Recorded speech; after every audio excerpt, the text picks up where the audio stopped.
Et parlant des militaires, ils en savent un peu plus, puisqu'il y a un nouvel homme fort au Gabon. Son nom, c'est le général Oligui Nguema. Qui est-il, Blanche? Voilà, général qui était avant colonel, il a fait toutes ses armes, hein, il faut le dire, dans la présidence du Gabon.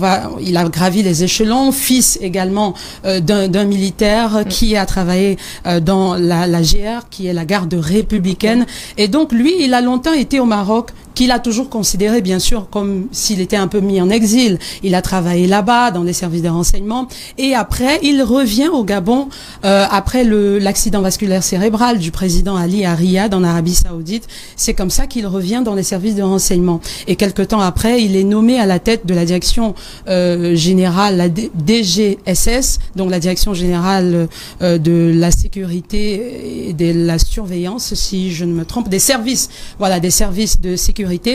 Et il grimpe général et quelque temps après, il monte à la tête de la GR, de la garde républicaine. Donc c'est pour dire la confiance justement qui a été placée en l'homme par le chef de l'État.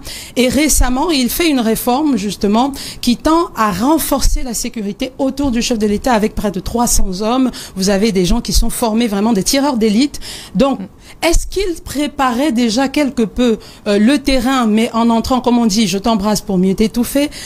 On ne peut pas savoir. Toujours est-il que c'est un homme rompu à la tâche militaire. Donc, il connaît bien le terrain, il connaît les rouages. Et on peut même dire que sur la sécurité présidentielle et gabonaise de ces dernières 3 années, il en est le cerveau. Donc, aujourd'hui, c'est vraiment quelqu'un qui sait exactement de quoi il parle et il sait où toucher quoi. Donc tout à l'heure, vous avez suivi les personnes qui ont été interpellées pour répondre de leurs actes. Il faut savoir que c'est avec preuve à l'appui. Il ne parle pas juste comme ça. C'est quelqu'un qui a vraiment étudié, qui a mis une équipe. Et je pèse mes mots. Je pense que ce coup d'État n'est pas anodin. Il est pensé, et depuis très longtemps d'ailleurs. Justement, la question, est-ce que lorsqu'on regarde la situation, tout avait été mis sur pied pour qu'on en arrive là?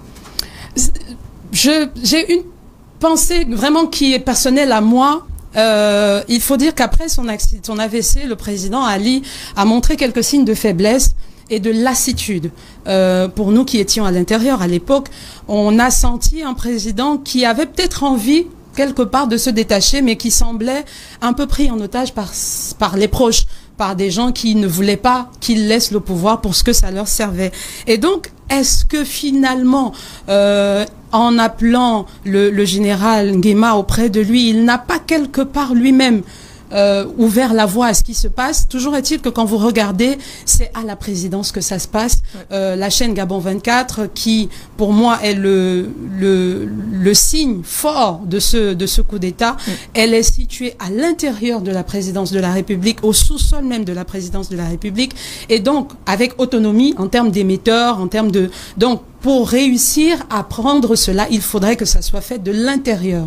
Et je ne pense pas qu'on se lève un matin et on dit on va prendre la présidence de la République avec tout ce que les services de renseignement gabonais ont comme amitié avec certains États extérieurs, avec certaines personnalités têtes pensantes d'autres États extérieurs. Je crois que c'est quelque chose qui a été peaufiné, et comme on dit, même s'il ne s'agit pas d'une vengeance, mais la vengeance est un plat qui se mange froid. Donc je pense qu'effectivement, à ce niveau, le général Nguema et sa suite ont longuement mûri le plan, et quand vous voyez les hommes derrière lui ou à côté de lui lors de ce communiqué de 6 heures du matin, vous vous rendez compte que c'est des personnes d'un âge mûr, donc des personnes réfléchies qui n'agissent pas, et lui d'ailleurs également, qui n'agissent pas sur le coup de la colère ou bien, et regardez comment tout le pays, vous avez au fur et à mesure, vous verrez des images de Port-Gentil par exemple, qui est une autre ville, et d'autres villes où l'armée semblait déjà prête.